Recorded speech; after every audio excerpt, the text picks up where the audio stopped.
ତେବେ ଯାଏ ମୋ ମା ପାଖକୁ। ଆଜି 25 ବର୍ଷ ହେଇଗଲା ମୋ ମାକୁ ଦେଖା କରିନାହିଁ। ତେବେ ଯାଏ ମୋ ମା ପାଖକୁ। আরে দেখো বে দেখো ମୋ ପୁଅ 25 ବର୍ଷ ପରେ ଆଜି ମୋ ଘରକୁ ଆସୁଛି। ତାକୁ ମୁଁ ଏମଏସ୍ ପୂଜା କରିବି। ଆସୁ ଆସୁ ମୋ ପୁଅ। ମାତା ଭୂମିଷ୍ଠ ପ୍ରଣାମ ଗ୍ରହଣ କରନ୍ତୁ ମାତା। ଦୀର୍ଘାୟୁ ବସ୍ୟ। ବାପା ତୁ 25 ବର୍ଷ ହେଲା ଜେଲ କାରାଦଣ୍ଡ ଭୋଗିଛୁ। ହଁ, ମା। ଆଜି ତୋତେ ମୁଁ ଏମଏସ୍ ପୂଜା କରିବା ପାଇଁ ନେଇଯିବି ଶିବମ ସରସ୍ୱତୀ ମନ୍ଦିର। ଏମଏସ୍ ପୂଜା ମାନେ କଣ ମାତା? ଏମଏସ୍ ପୂଜା ମାନେ ଦେଖୁଛୁ। ଓ ତାହେଲେ ଏଇଆ ଏଇ ପୂଜା ମତେ କରିବ।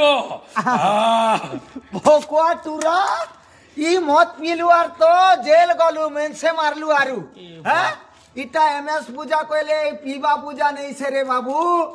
এম না হেলা মা আর এস না হেলা সরস্বতী। মা সরস্বতী পূজা করি দিমু। তাহলে মাতা ସରସ୍ୱତୀ ପୂଜା କରିଯିବା। হায় হয়ে রে বাবু। ହାଏ ହେଲୋ ଦର୍ଶକ ବନ୍ଧୁ, ଆମେ ହେଲୁ କଏକପଦର ଅନୁଷ୍ଠାନର କଳାକାର। ଆମେ ଆସୁଛୁ ଆସନ୍ତା 25/1/2026 উদয় সুরুং গোলামুন্ডা আসবা কে নেই ভুলবে দর্শক বন্ধু। আমার বহির্না হেলা পুণ্য সংসারে পাপর ঘর কে পর এটি কে କିଏ নিজর। ନିଜର। ତାହେଲେ ଯିବା ମାତା। ତେବେ ଯିବା ସେଇ ଉଦୟଶ୍ରୁମ ଗ୍ରାମକୁ। ସେଇ ଉଦୟଶ୍ରୁମ ଗ୍ରାମରେ ଏମଏସ୍ ପୂଜା କରିବା।